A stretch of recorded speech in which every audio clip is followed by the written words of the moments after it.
Hola, bienvenidos a La Jungla Podcast. Gracias por acompañarme en este nuevo episodio.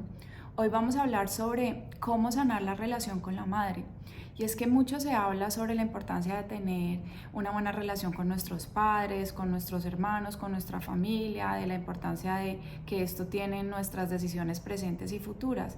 Pero la verdad es que cuando este vínculo se ha roto desde una infancia muy temprana, porque además cuando no se tiene una relación con la madre buena, normalmente el vínculo se ha roto desde la primera infancia, o sea, desde los 0 hasta los 7 años, y pues en muchas ocasiones se ha dado por circunstancias que tal vez tú no tuvieras nada que ver, simplemente estabas puesto ahí y tal vez tu mamá no estaba disponible para ti. Entonces, en ese tipo de relaciones en donde uno encuentra que tal vez es difícil sanar esa relación con la mamá, tal vez no hay una buena comunicación o de pronto no encuentras la forma de tener paz con tu familia, entonces ¿cómo hacerlo? Porque al final pues la mamá de uno es la mamá de uno hasta que uno se muera, entonces como que cómo hacer para sanar esa relación, para de pronto empezar a vivir con un poco más de armonía y paz. Les voy a compartir un escrito que hice que refleja muy bien cuando uno tiene una relación rota con la madre, cómo se siente. Y tal vez muchas personas les cuesta exteriorizar qué es lo que sienten porque el sentimiento del dolor por la madre es algo demasiado profundo y primario y en muchas cosas como el trauma, las cosas se quedan sin verbalizar. Entonces cuando se quedan sin verbalizar se quedan como atrapadas adentro y ni siquiera puedes decir, ok, tengo una mala relación con mi madre, necesito empezar a aceptar esto. Incluso el solo hecho de aceptar cuesta. Entonces les quiero leer esto porque de pronto puede darles una luz sobre cómo se sienten si en algún momento han sentido dolor por no tener una buena relación con su madre. Cuando eras pequeño, tal vez vieras a tu mamá reservada, distante, ausente, encerrada en sus propios pensamientos. Quizá la rechazaras creyendo que su falta de amor tenía que ver contigo, que era algo personal, que tal vez hubiera tomado la decisión constante y consciente de no darte amor. Pero la verdad es que tu mamá te ofrecía lo que podía en ese momento. Ella no disponía del amor que tú necesitabas. Cualquier bebé que hubiera nacido en tu lugar le hubiera pasado lo mismo. Si no tienes una buena relación con tu madre, puede que la estés culpando de no haberte devuelto todo el amor que le entregabas cuando eras pequeño. Puede que ella estuviera deprimida y llorara mucho, y que tú intentaras alegrarla con tu amor. Puede que un día te dieras cuenta que no es suficiente, de que tu amor no servía para que tu mamá se sintiera mejor. Y entonces te distanciabas y la culpabas de no haberte dado todo lo que tú le estabas pidiendo, cuando lo que pasaba en realidad es que te sentías invisible, a pesar de todo el amor que le dabas. Cortar con ella pudo ser la única medida que supiste tomar. Con una ruptura te puedes sentir libre al principio, pero es la falsa libertad de una defensa infantil. A la larga limitará tu experiencia vital. Y es que muchas de las relaciones que nosotros seguimos después de la madre tienen que ver con ella, porque se forja un patrón. La madre es la persona con la que tenemos una mayor relación y la mayor cercanía desde que estamos muy pequeños. Entonces, si ese vínculo está roto, o si tu madre no estaba disponible, o si tu mamá de pronto en ese momento estaba pasando por una situación difícil, tú aprendiste que ese era el tipo de amor que tú podías recibir. Entonces, cuando uno aprende a recibir un amor que de pronto no está disponible o un amor en donde no están los límites de lo que uno espera que recibir, entonces empieza a tener un concepto errado del amor y empieza a pensar que esa es la forma en que uno merece ser amado, porque toda la vida te han amado así. Entonces uno empieza a creer que eso es lo que uno se merece porque eso es lo que uno ha tenido toda la vida. Entonces es importante como evaluar cuáles son las relaciones que tú tienes en este momento o cuáles son los patrones que tú has seguido durante toda tu vida en cuanto a relaciones. Porque si tienes problemas en tus relaciones, tal vez esto tenga que ver con tu madre, tal vez esto tenga que ver con la forma como te relacionabas con ella, tal vez eso tenga que ver con la disponibilidad que tenía tu mamá para darte amor. Porque si bien es cierto que todo, pues tener un hijo nos hace mamá, criarlo es algo diferente y estar disponible emocionalmente para nuestro hijo implica algo completamente diferente. Por eso ahorita quiero que hagas un ejercicio. Quiero que cierres los ojos un minuto y pienses que tienes a tu mamá al frente.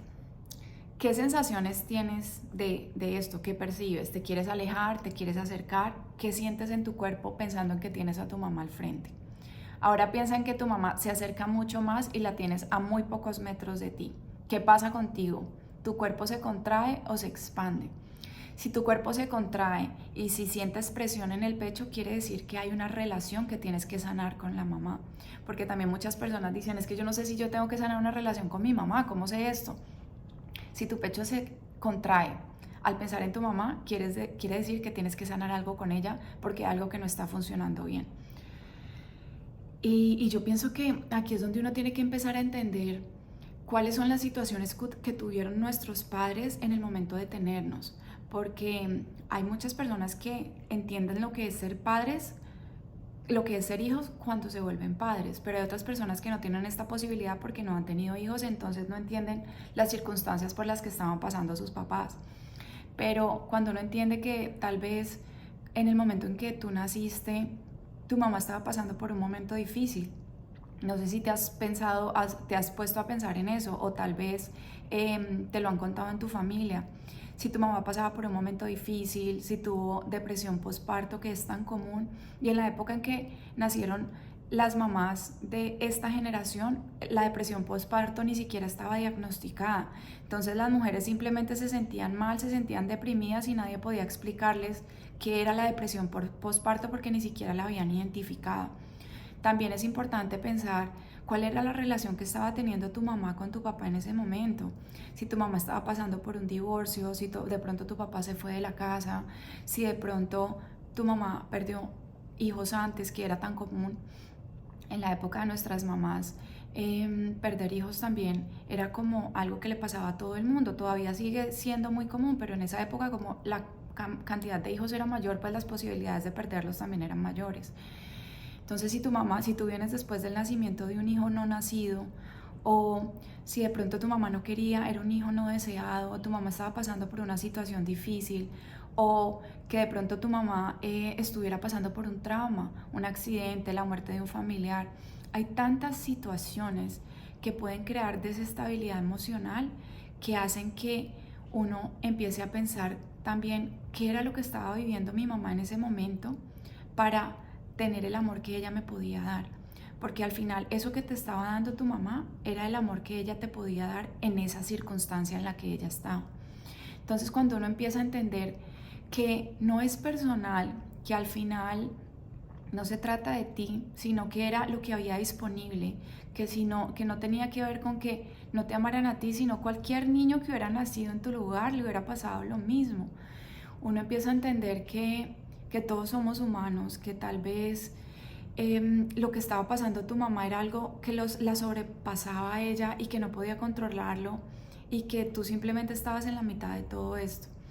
Entonces yo pienso que lo primero es empezar a entender que nuestros padres también son humanos y en nuestro afán de ser hijos nos damos cuenta que queremos nuestros padres perfectos y que no admitimos errores.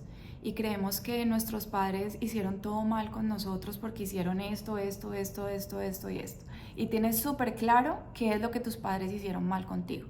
Tienes súper claro si no te cuidaron, si no te llevaron al partido, si no te escucharon. Tienes súper claro, y creo que cada uno de ustedes tiene súper claro lo que su padre no pudo haber hecho por él. Yo pienso que esto es uno como de los patrones que tenemos nosotros como seres humanos. Y está estudiado científicamente que nosotros como seres humanos tendemos a recordar las cosas negativas. Entonces tiendes a recordar todas esas cosas difíciles de pronto de tu infancia que te dolieron tanto, pero no recuerdas todo lo bueno. No recuerdas todo lo bueno que pudo darte tu familia. Y a veces uno tiene que encontrar otra persona que haya tenido que no haya tenido lo que uno sí tuvo para decir, wow, mis papás hicieron algo bien con esto. O no sé, te encuentras un amigo que está pasando por una situación difícil que tú ni siquiera te habías puesto a pensar que existía y uno dice, ok, mis papás hicieron algo bueno porque yo no tengo ese problema, pero no te das cuenta que no lo tienes porque no existe en tu cabeza. Uno solo se monta en las ideas en la cabeza de los problemas que tiene, no realmente de las cosas que uno ha podido hacer. Entonces por eso es tan importante agradecer, porque en el momento en que nosotros aprendemos a agradecer lo que sí tenemos, empezamos a dejar de ver lo que no. Porque yo creo que eso es uno de los grandes errores que tenemos nosotros en general, y es que no sabemos agradecer las cosas que sí nos dieron. Yo pienso que los padres, en su afán de ser padres, al final se van a equivocar. Y si tú eres padre o madre, yo que soy mamá, yo sé que me voy a equivocar y yo sé que voy a traumatizar a mi hijo con algo porque algo habré hecho mal. Y, y lo vamos a hacer mal porque al final somos humanos y todos nos equivocamos. Pero se trata de tomar conciencia de estas cosas y entender que todas las personas en algún momento de la vida nos equivocamos. Y así como de pronto tú te das cuenta ahorita de un error que cometiste y lo empiezas a arreglar, así le puede pasar a tus padres. Puede que tu mamá en este momento de su vida esté buscando mejorar la relación contigo y tú le digas, ¿qué estás haciendo? O sea, después de 30, 40 años, ¿quieres hacer todo lo que no has hecho por mí? O las personas que tienen nietos, de pronto, las mamás que tienen nietos quieren hacer por los nietos lo que no hicieron por los hijos. Entonces esa es una forma como de enmendarse y es una forma como de decir, ok, dame una segunda oportunidad. Y hay personas que no quieren dar una segunda oportunidad y está bien. Yo creo que también como sociedad se nos exige perdonar, se nos exige honrar a nuestros padres y a nuestras madres porque están por encima de todas las cosas. Pero yo creo que aquí es importante uno detenerse como ser humano y llevar su propio proceso, y el proceso que estés teniendo está bien. Y el proceso, si te duele relacionarte con tus padres en este momento, está bien. Está bien que digas, ok, tengo un problema y quiero solucionarlo. Y si en este momento no sientes que tener una relación con ellos sea lo que necesitas en tu vida, está bien, porque eso se trata de establecer límites. Y cuando uno empieza a establecer límites, empieza a tomar conciencia que uno es más importante que todo. Ahí yo creo que lo más importante es, ok, yo no puedo cambiar esta relación, pero ¿qué voy a hacer de mí para cambiar cómo me siento yo respecto a eso? Porque uno pensar que los padres van a cambiar por uno es una visión demasiado infantil e idealista de las cosas. Tu mamá lleva tal vez 50, 60, 70, 80 años siendo la misma persona. ¿Por qué crees tú que va a empezar a hacer algo que no ha hecho antes? Hay personas que cambian, todos tenemos la oportunidad de cambiar, pero esa oportunidad llega desde uno. Esa oportunidad llega cuando uno dice, ok, quiero firmemente cambiar y me voy a tomar el propósito de hacerlo. Pero no llega porque tengas un hijo que diga, ok, mamá, tú me hiciste esto, esto, esto y esto, por favor cambia. Ese cambio no se da de esa forma.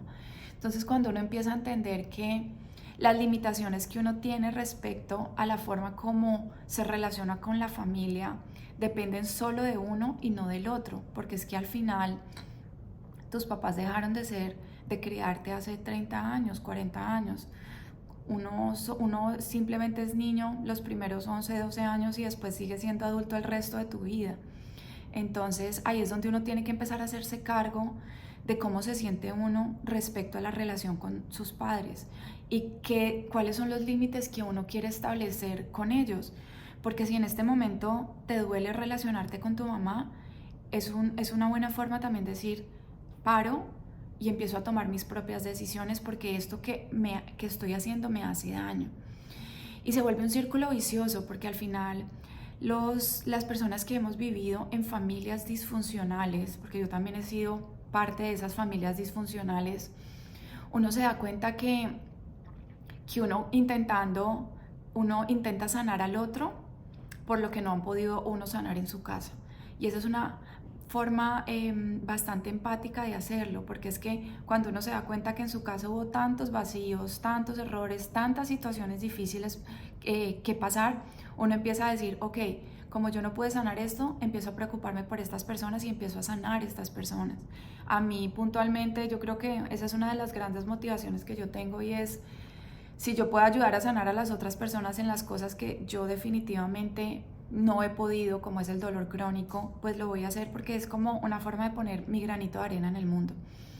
Y yo creo que se trata de eso, se trata de uno empezar a hacerse cargo de sus propias emociones y empezar a decir, siento rabia, no quiero ver a mi familia, quiero establecer mis propios límites, porque es que cuando uno establece sus propios límites se pone a uno por encima del resto y al final uno tiene que ponerse por encima del resto para poder amarse incondicionalmente. Esto no quiere decir, en ningún momento les estoy diciendo que dejen de hablar con sus padres o con su mamá. Se trata primero de establecer un límite y empezar a pensar en uno y después pensar en los otros. Si pensando en ti esa relación empieza a cambiar, pues quiere decir que tú estás actuando diferente, porque obviamente cuando uno empieza a cambiar, la dinámica en la familia también empieza a cambiar. Y eso es algo que te va a suceder. Si tú empiezas a hacer las cosas diferentes, a alguien no le va a gustar eso que estás haciendo porque ha vivido toda la vida contigo de esa forma. Entonces, yo creo que ahí es donde uno dice, ok, tengo que aceptar la incomodidad que me está costando esto, la incomodidad de molestar a mi mamá, molestar a mi papá, porque me estoy poniendo yo como prioridad. Sobre todo porque hay muchas mamás o muchos padres que manipulan la situación sin ser consciente de ellos. Entonces se vuelve un círculo vicioso en donde al final los hijos empiezan a tomar decisiones no por lo que a ellos les motive o lo que los haga felices, sino la forma en la que intentamos no molestar a nuestros padres. Porque al final todos como hijos lo que buscamos es el amor incondicional de nuestros padres. Eso es como la finalidad de nosotros como niños. Nosotros buscamos que nuestros padres nos amen incondicionalmente. Y esos padres que no nos han sabido amar incondicionalmente o que no han estado disponibles para nosotros, nos hacen crear una herida muy profunda en donde creemos que nosotros o no somos suficiente o tenemos que hacer cosas para sentirnos merecedores. Entonces son las personas que trabajan todo el tiempo porque creen que tienen que hacer cosas para poder tener, tienen que hacer para poder ser suficientes. Tengo que matarme con una carrera, tengo que matarme siendo la mejor mamá, tengo que matarme siendo perfecta, tengo que matarme teniendo 5 títulos, tengo que matarme haciendo varios números en mi cuenta de banco, porque esa es la forma en que yo me siento suficiente y esa es la forma en que yo le muestro a mis papás, aquí estoy, ahora sí me quieres. Y la respuesta es muy triste porque no la vas a encontrar allá. En tus padres y en tu mamá nunca vas a encontrar la respuesta de yo te amo incondicionalmente, porque tu mamá en este momento no está disponible para ti para darte esa respuesta y porque a ti ya no te corresponde que otra persona te diga que eres suficiente. A estas alturas de la vida uno ya tiene que saber que uno es suficiente, haga o no haga, tenga dinero o no tenga dinero. Uno es suficiente simplemente por el solo hecho de ser, por el solo hecho de estar en este mundo, por el solo hecho de vivir. No tenemos que ponernos arandelas pensando que nos hace suficiente lo que poseemos. Lo que poseemos no nos define, porque entonces cuando se quitan esos títulos, entonces ¿qué queda? ¿Qué queda de ti? Entonces cuando uno empieza a pensar que realmente los padres no le pueden dar a uno lo que uno está buscando, empieza uno a llenarse la bolsita y empieza a llenársela. ¿Y cómo se llena uno esa bolsita? Con amor propio. ¿Y cómo se ve el amor propio? Porque mucha gente dice, sí, el amor propio, pero ¿y qué es el amor propio? Y yo creo que en mi experiencia el amor propio empieza cuando uno empieza a entender quién es uno y qué es lo que a uno lo hace feliz. Entonces empieza por entender que uno tiene que hacer las cosas que lo hagan feliz, no importa lo que digan los demás. Y eso yo creo que es una de las primeras cosas que uno tiene que empezar a hacer o que tú deberías empezar a hacer como en este camino de sanación es, ok, ¿qué me hace feliz? ¿Te hace feliz pintar? Ok, ve y pinta. Así a nadie le guste. Porque al final uno siempre tiene esa mirada inquisidora de la mamá diciéndole que no es suficiente o para qué lo haces. O no vas a hacer, tú no eres lo suficientemente bueno o de eso no se vive. Las personas que quisieron ser músicos y le dijeron, es que tú no vas a vivir de ser músico. ¿Para qué haces, para qué tocas la guitarra si con eso no vas a pagar la universidad? O tú no puedes ser chef porque eso no da plata, en Colombia no da plata ser chef. Entonces como que uno se va llenando de todos esos miedos que hacen que uno le dé miedo, literal, caminar el primer paso. Entonces yo pienso que se trata de también uno liberarse de todas esas cargas de las cosas que a uno le dan miedo y empezar a actuar por uno mismo y empezar a actuar por las cosas que realmente te nutren el alma y te llenan el corazón. Una forma fácil de saber si uno está cerca de personas que le nutren el alma es saber, es pensar en esa persona importante que tú tienes en tu vida cuando tú, por ejemplo, tus amigas o tu familia o tus papás, cuando tú vas a tu casa, ¿qué pasa? ¿Cómo llegas después de eso? Cuando vas donde tu familia, cuando ves a tu mamá, ¿qué pasa cuando vuelves? ¿Estás mejor que antes o estás peor? Porque si realmente llegas peor, quiere decir que hay algo en ti que está creando presión y está haciendo que tú hagas cosas en contra de tu voluntad. Porque al final los padres son los maestros que nosotros necesitamos para evolucionar y los hijos también lo son. Entonces se trata de entender cuáles son esos detonantes que tú tienes en la vida para empezar a dejarte de activar esos gatillos, porque es que uno tampoco se puede ir por toda la vida como un guerrero y, ok, yo puedo con todo, yo puedo hacer todo, yo soy invencible, yo soy lo máximo, yo soy súper fuerte. ¿Y a quién le demuestras eso? ¿A quién tienes que demostrarle que eres fuerte? A nadie le importa que tú seas fuerte, a nadie más que a ti. Y si te lo tienes que demostrar a ti, no te lo tienes que demostrar porque al final tú ya sabes que lo eres. Entonces como que uno empieza a decir, ok, ¿a quién le tengo que demostrar lo que yo soy? Si no es